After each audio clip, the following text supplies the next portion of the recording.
John Russell was an American writer and screenwriter whose most famous work is probably his uncredited work done on the 1931 Boris Karloff Frankenstein film. Born in 1885 in Davenport, the son of newspaper editor Charles Edward Russell, co-founder of the National Association for the Advancement of Colored People, and grandson of Edward Russell, abolitionist and editor of the Davenport Gazette. John studied at the Northwestern University while also taking art lessons at the Chicago Art Institute. While at university, he met Grace Nye Bolster, and the two were eventually married in 1906. Following their marriage, they moved to New York, where Russell was employed as a reporter for the Herald. After a trip to Europe undertaken with his wife and father, he returned to the Herald to become a police reporter. One of his most curious pieces of quote-unquote journalism was him faking a news report of the inauguration of President William Howard Taft. Simply put, when a snowstorm brought down the cables so that there was no official report from the White House, Russell took for his aid the Statesman Yearbook and simply wrote down a fictitious account of the event based on similar reports from previous years.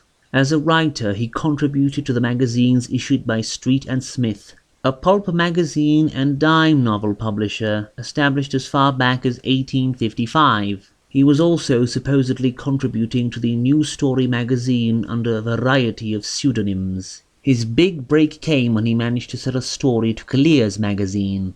During World War I, he served in the Committee of Public Information. His father also received voluntary work for the army in the US Publicity Office in London at the same time, the office which John would eventually end up running after his father left for France. Following the war, he traveled to Samoa and Fiji, supposedly being adopted by a Samoan chief during his 5-month stay.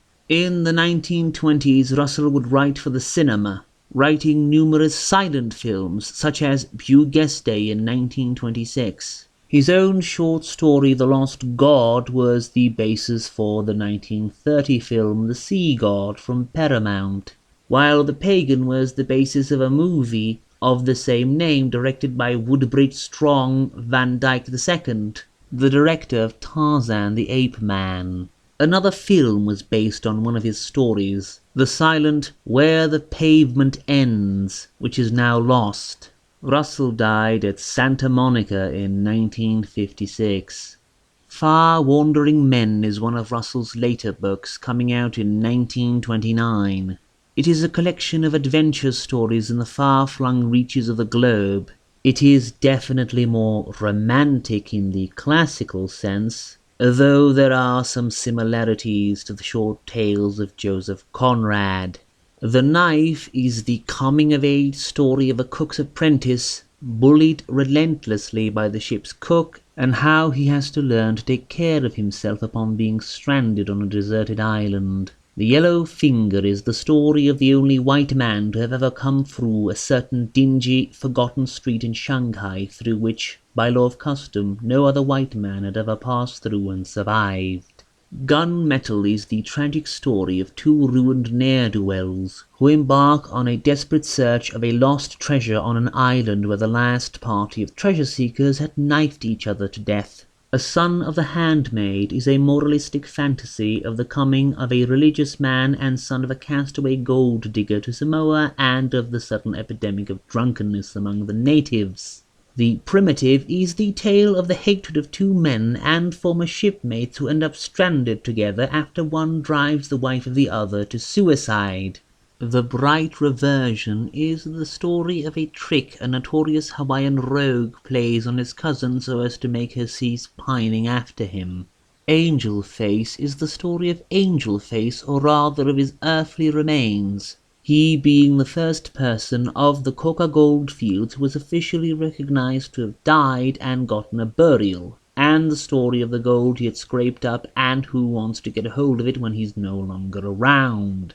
No Evil is a brief romantic tale concerning a local man and a female Japanese trapeze artist. The Firewalker tells the tale of Jamieson, the ruined alcoholic wreck who somehow winded up in Fiji. and who has to try and redeem himself by a journey through fire. Powers of Darkness, the only story with supernatural trappings in this collection, is the tale of a local Papuan official who is nearly forced from his post by a vile countryman, but his hide is saved thanks to a local chieftain literally bringing the dead back to life. It is an enjoyable collection, though it is more on the level of commercial romance. Also, there are some period racial attitudes taken by the characters as concerns Papuan or Polynesian peoples, so take that into account.